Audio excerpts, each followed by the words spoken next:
Day number 3 of the 12 days of MLB rankings is here, and today we will be ranking every second baseman in Major League Baseball from every team from worst to best. If you've missed any of the rankings thus far or are looking forward to rankings in the future, make sure you are subscribed to the channel so you don't miss out on that content. Drop a like on the video if you enjoy it. It really does help support what I do over here. And get in the comment section down below. Get active. Let me know your opinions on what you think my rankings look like. Without further ado, let's get going into these second base rankings. Getting us started at number 32, newly acquired Colorado Rockies second baseman Kyle Farmer. Kyle Farmer is usually a backup on most teams that he gets signed to, but it looks like he's going to be the starting second baseman as of right now for the Colorado Rockies. There's just not a lot here with Farmer. Not a particularly high ceiling on this guy. Good backup depth player, but starting every single day for you at age 34 at second base, I don't know. The ceiling just isn't really that exciting. A guy who had 5 homers, 13 doubles, and a 647 OPS in just under 250 plate appearances last year. The glove's not particularly good. It's not bad. It's just not strong at any position in particular. He gets a start at 32. At number 31, another team that could use maybe a real second baseman, Brett Wisely of the San Francisco Giants. Wisely is another one of these players that is good for the depth. He can play multiple positions. He's got a little bit of speed. He's an interesting player, but overall, at the end of the day, starting every single day at second base, not your favorite outcome. Last year, 91 games, kind of a rookie season for Brett Wisely. 4 homers, 13 doubles, 31 RBIs with a 238 average, 278 on base, and a 623 OPS for an OPS plus at 79. Like a lot of the guys on the bottom of this list, they are more so utility players that are just starting at second base due to lack of depth right now at the major league level. Brett Wisely is one of those guys for the Giants. I wouldn't be shocked if by opening day they have a better second base option. Similarly, coming in at number 30, I've got Ryan Bliss of the Seattle Mariners. I fully expect the Mariners to go after another second baseman this offseason. There's a bunch of good ones available, but right now, Ryan Bliss seems to be their everyday guy. Last year in 33 games, his rookie season, 2 homers, 3 doubles, a triple, and 9 RBIs with 5 stolen bases, hitting .222 with a 290 on base, 397 slugging, and a 687 OPS for an OPS plus shockingly at 102. I think defensively, he's going to be pretty solid. I like his glove over there, but at the plate, there definitely needs to be some improvement. Bliss is a smaller dude's got some good speed. Another guy who you probably want as depth, not starting every single day right now. For the 29th best second baseman in Major League Baseball, Lenyn Sosa of the Chicago White Sox. Sosa had a really unlucky year last year, technically one of the most unlucky hitters in Major League Baseball. He hit .254 with a 283 on base, 359 slugging, and a 642 OPS for an OPS plus at 84. Defensively, absolute garbage. At the plate, there is a little bit of upside. He had some good numbers in the minors. He showed a little bit of pop last year in 100 games, 8 homers, 13 doubles. I think if they give him the shot every single day, he can improve, but I just don't know how much better he truly will be than what we've seen so far. Next up at number 28, Oswaldo Cabrera, technically the starting second baseman right now for the New York Yankees. I've seen some people say Jazz could play second until he gets moved off of third. I'm keeping him there. That means Oswaldo would be playing second. He's a completely fine player. I actually really like him again as a depth utility piece. He can play second. He can play third. He can play short. He can play first. He can play the outfield positions. He has value. I just don't think you're going to feel great if he's every day at second base for you, getting 400, 500, 600 plate appearances in a season. Last year in 326 plate appearances, 8 homers, 11 doubles, 36 RBIs with a 661 OPS. I mean, just for his career, 643 OPS, 79 OPS plus. This is not an everyday player. For number 27, I ended up going with Will Wagner of the Toronto Blue Jays, and it's not that I think he's lower quality. It's just we really haven't seen enough of him for me to be able to give you a true opinion. That's kind of what this next group of guys is going to be. I want to see more, but Will Wagner last year in the 24 games was great. Billy Sun was a beast with 2 homers, 6 doubles, 11 RBIs. I think he even had a 5-for-5 game at one point. He hit .305 with a 337 on base, 451 slugging, 788 OPS for an OPS plus at 124. I wouldn't be shocked again if the Blue Jays don't give him the starting role opening day. Maybe they go after someone else, but he is a solid player, and I think there is a good hit tool inside of Will Wagner. Next up at number 26, I've got Red Sox current second baseman David Hamilton. I fully expect this to be taken over either by Trevor Story at some point, or Christian Campbell, or Marcelo Meyer, or someone, but Hamilton's that guy right now, and to be fair, he had a really interesting 2024 season. First time he ever really got playing time as a rookie, 26 years old. 8 homers, 17 doubles, a triple, and 28 RBIs, with 33 stolen bases being caught only 4 times in 98 games. He hit .248 with a 303 on base, 395 slugging, and a 697 OPS for an OPS plus at 92. The speed, pretty good defense, and an okay to average bat with the stolen base opportunity. Hamilton is a solid little player that maybe fits in better on a team that does have a loaded lineup like the Red Sox could next year. Getting the top 25 started at number 25, I went with Minnesota Twins second baseman Brooks Lee. Minnesota's got like 6 options. I went with the best current one in my opinion being Brooks Lee. Former top 10 pick in the 2022 MLB draft, Brooks Lee was a great college player and he had some good numbers in the minors. He struggled mightily though last year in his first appearance at the majors. 185 plate appearances, hit 221 with a 265 on base, 320 slugging, and a 585 OPS for an OPS plus at 64. You want to see Brooks Lee do a little bit more at the plate. Defensively, he was completely fine. He's a shortstop, so he could play second base well. But right now, we need to see the bat wake up a little bit more for Brooks Lee to make any sort of ground on this list next season. For the 24th best second baseman in today's video, I've got Nick Gonzalez of the Pittsburgh Pirates. Gonzalez is a really good hitter. That was his calling card out of college from New Mexico State. The dude could absolutely mash. The Pirates did play him a little bit at shortstop last year, third base, second base. They're trying to find a spot for him because they do like that bat. And to be fair,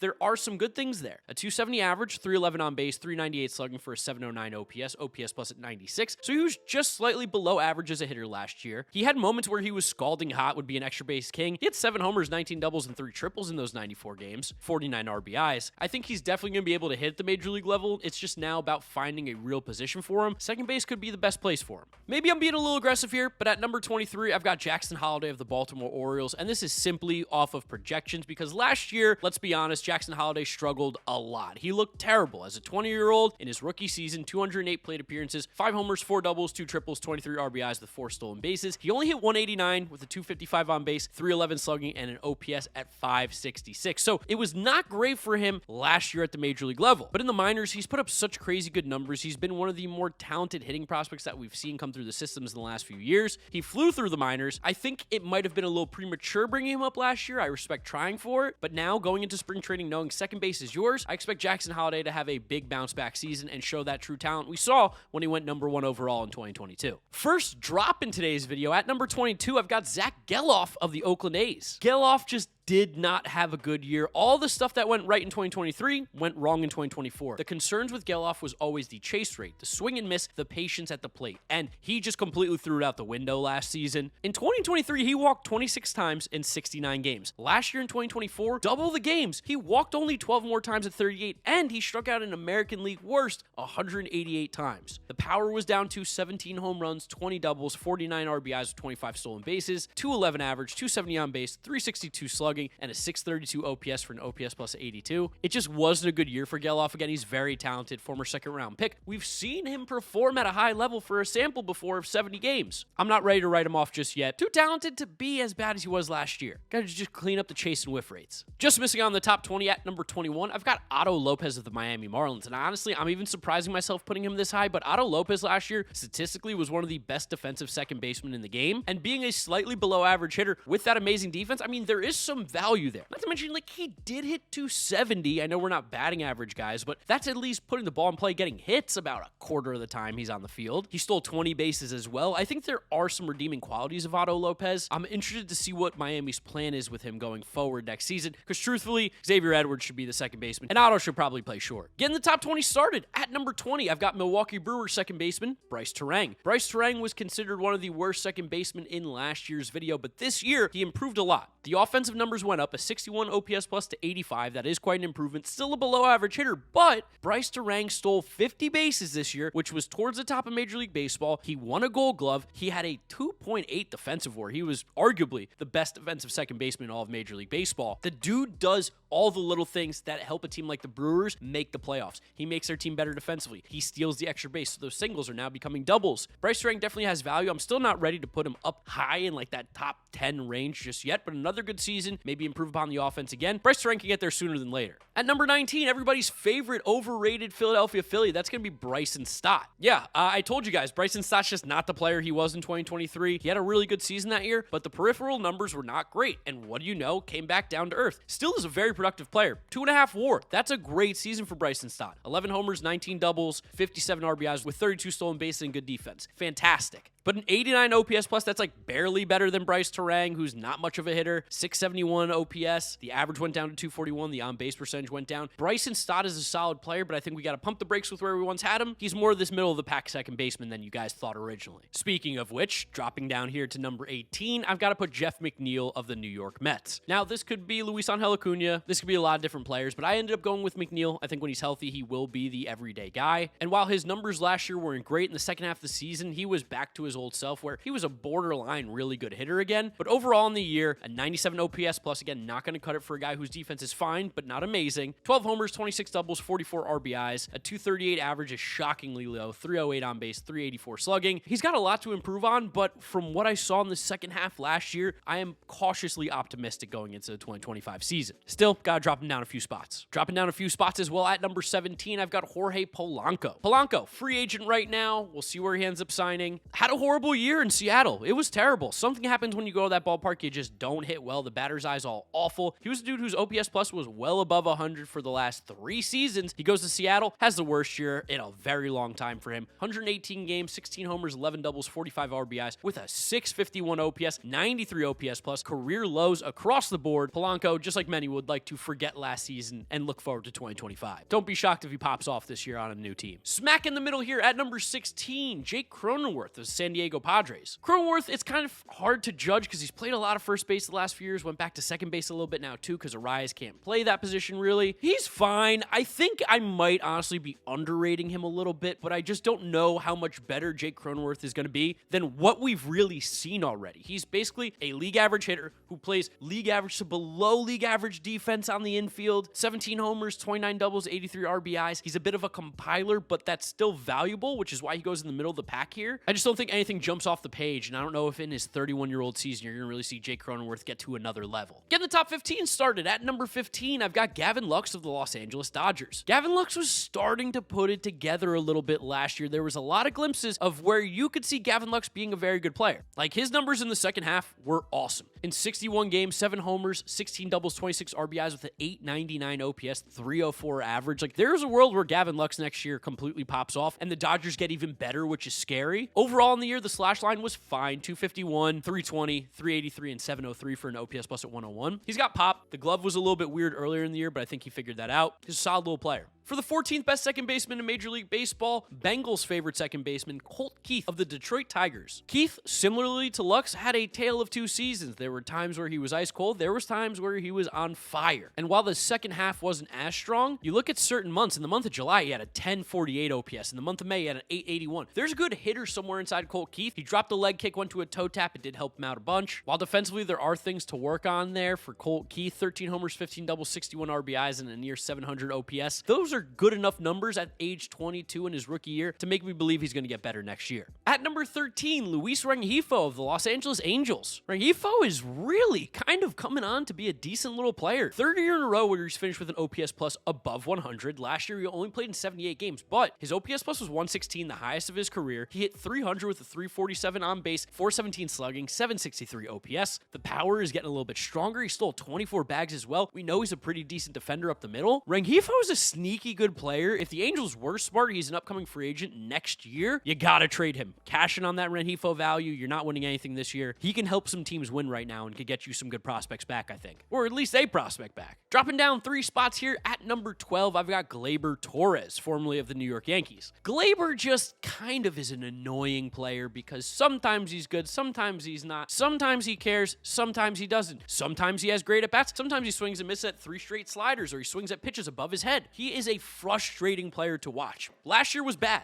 I know he got better towards the end of the year, but to finish the season with a 101 OPS plus, subpar defense, not a great athlete on the base paths, it's just not the Gleyber Torres that was a top 10 second baseman in the past, so we had to bump him down a few spots here. I wonder if leaving the Yankees will do something for Gleyber and moving forward, just a new page, turning over a new leaf. Just missing on the top 10 at number 11, I've got Jonathan India of the Kansas City Royals. India recently traded for Brady Singer. It's not necessarily the best trade for his game, but I still still think India is close to a top 10 player at second base. Defensively, a little bit shaky. I feel like when you watch him, he's not bad, but the numbers don't particularly love him always. At the plate, he looks pretty good, but now he's moving from one of the most hitter-friendly ballparks to one of the least hitter-friendly ballparks. I think he will do a lot of good things for that Cincinnati Royals lineup. 15 homers, 28 doubles, 58 RBIs with 13 stolen bases, a 750 OPS plus at 105. He's just all around, I think, a pretty solid second baseman. Getting the top 10 started at number 10, Andrés Giménez, now of the Toronto Blue Jays. I know I just mentioned Will Wagner before. That part was recorded before Andrés Giménez got traded there. There have been some changes to this list. So Giménez is never going to be like he was in 2022, where he was an MVP candidate. We've seen the offensive numbers dramatically drop. Went down from 141 OPS plus to 96 in 2023 and 82 in 2024. The bat is just simply not very good. He doesn't walk much, swings and misses a weirdly high amount for a guy who doesn't hit for a lot of power. And again, there's just not a lot of power, but he will give you amazing defense and he'll give you amazing stolen bases. And we have seen him reach a level where he's a really good hitter before. So yeah, the Blue Jays, they got a pretty decent little player in Andrés Giménez. Good defensively. We'll see what his bat does in Toronto, but I still think he's a top 10 second baseman in the game. Coming in at number 9, despite not playing a game last year, Matt McLain of the Cincinnati Reds. I mean, they traded Jonathan India so that Matt McLain had a clear and obvious spot to play. And the last time we saw him play in 2023, 89 games, 16 homers, 23 doubles, 50 RBIs, and 14 stolen bases with an 864 OPS plus at 125. I mean, those numbers are ridiculous. They're out of control. He's a great athlete, barrels up the baseball, really solid player. I just wonder what a layoff this long will do for Matt McLain to start the year. Does it make him come out the gate slow? For the 8th best second baseman in Major League Baseball, I'm going with the Chicago Cubs player, Nico Hoerner. Nico might be on his way out, could be going to the Mariners, but as of right now, he is still a Chicago Cub, and he's a very good player. Nico Hoerner, another phenomenal defensive second baseman. At the plate, he's league average. He's going to give you high batting average, stolen bases, a bunch of doubles, and really good defense. And at a position that is pretty weak, as you guys can tell, I think I got to bump Nico Hoerner up a few spots here. He's just consistently a very good player. Easily the biggest jump in today's video. At number 7, coming up 20 spots, Luis Garcia Jr. of the Washington Nationals. I've been a Luis Garcia Jr. believer for a very long time. I knew there was talent inside this guy. It just took him about 5 seasons to figure it out, because last year he completely broke out at age 24. 18 homers, 25 doubles, 70 RBIs, and 22 stolen bases in 140 games, a career high in average, on base, slugging, OPS. It was a career season for Luis Garcia, and defensively, he's not the worst.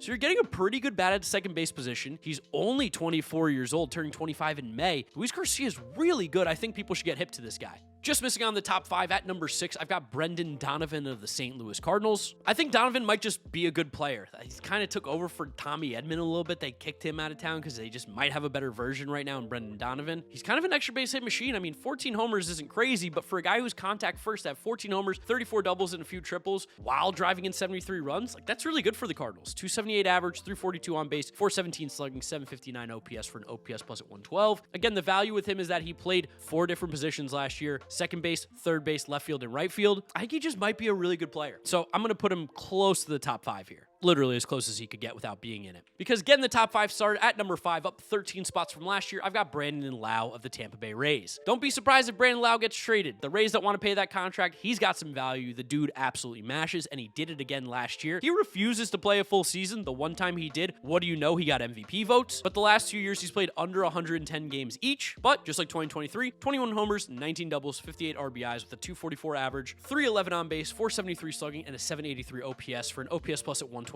He's just a really good hitter. The dude absolutely mashes and rakes. He just needs to stay healthy, and when he does, he's a top 5 second baseman. It's not really a debate. For the 4th best second baseman in today's video, I'm going to go to the Atlanta Braves and talk about Ozzie Albies, my former favorite, most overrated player in baseball. Granted, he did not have a good year last year. 95 OPS plus does feed into my narrative, but I think that was more of a fluke. He dealt with some injuries, never was really fully healthy last year with the Braves. Only hit 10 homers, 29 doubles, 53 RBIs, 707 OPS. Like I said, OPS plus below 100. But the year before, 30, 109, and 849 OPS. I mean, the guy puts up numbers. He's a good second baseman as well. It just simply had to be because of the lack of consistent playing time due to the injury. He just could never get into a groove. Next up at number 3, dropping down 1 spot, I've got Marcus Semien of the Texas Rangers. This is the first time in a minute where Semien offensively was just kind of not great. He was pretty subpar, if anything. 237 average, 308 on base, 391 slugging, 699 OPS for an OPS plus at 100, and that's like the most basic 100 ever. 23 homers, 27 doubles helps with 74 RBIs. Of course, he still plays great defense. Like, you're always going to get that out of Marcus Semien. Great glove, good base runner, all the little things and some pop, but concerning now at age 33 going into his age 34 season, is this where we start to see the actual drop-off? Because if we see another season like this, I got to bump him down more. Keeping it in the state of Texas, just missing out at number 1. At number 2, Jose Altuve of the Houston Astros. Altuve keeps getting older. The numbers continue to be great. Granted, he took a step back last year. He went from a 151 OPS plus to 126. Because again, his season was a little bit all over the place, but he played 153, 20 homers, 31 doubles, 22 stolen bases, a 295 average, 350 on base, 439 slugging, and a 790 OPS. The defense for Altuve is definitely on a decline. He was never really particularly known for his glove in the first place, but it's getting worse as the years have gone on. Still a really good hitter, still really clutch, still one of my favorite players. Just missing out at number 1 though, because of course the best second baseman in all of Major League Baseball is Ketel Marte of the Arizona Diamondbacks, and it's not even close. He is in such a different tier